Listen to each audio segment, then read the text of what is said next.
میرے آقا فرماتے قیامت کے دن اولاد آدم کا سردار میں ہوں گا، لیکن یہ میں فخر کے ساتھ نہیں کہہ رہا بلکہ عاجزی کے ساتھ کہہ رہا ہوں۔ انا سید ولدی آدم یوم القیامہ، جب تمام سرداریاں ختم ہو جائیں گی، جب تمام لوگ اللہ کے دربار میں کھڑے ہوں گے نا، انا سید ولدی آدم یوم القیامہ، تمام اولاد آدم کا میں سردار ہوں گا، لیکن ولا فخرا، یہ فخر کے ساتھ نہیں کہہ رہا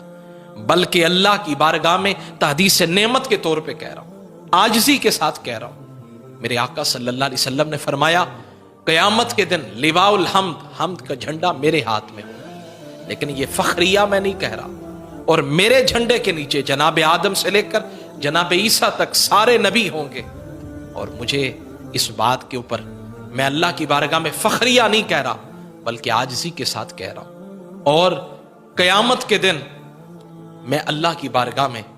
جب سب سے پہلے میری قبر کھلے گی،